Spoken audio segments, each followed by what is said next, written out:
নমস্কাৰ বন্ধুসকল, মোৰ চেনেলটো ছাবস্ক্ৰাইব কৰক আৰু কাষতে থকা বেল আইকনটো দবাবলৈ নাপাহৰিব। মই আজি আপোনালোকলৈ লৈ আহিছোঁ এটা আয়ুৰ্বেদিক দৰৱ আৰু ভিডিঅ'টো শেষলৈকে চাই থাকক।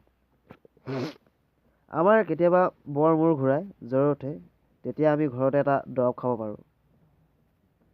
বঙালী আইনা চাল 3 আঙুল, লেটা গুটি এটা, 9টা জালুক একেলগে খুন্দিব। 2 চামুচ পানী দি ৰস উলিয়াব, তাত অলপ নিমখ দি চাকি ল'ব। দিনত 3 বাৰকৈ 3 দিন খালে ভাল হ'ব।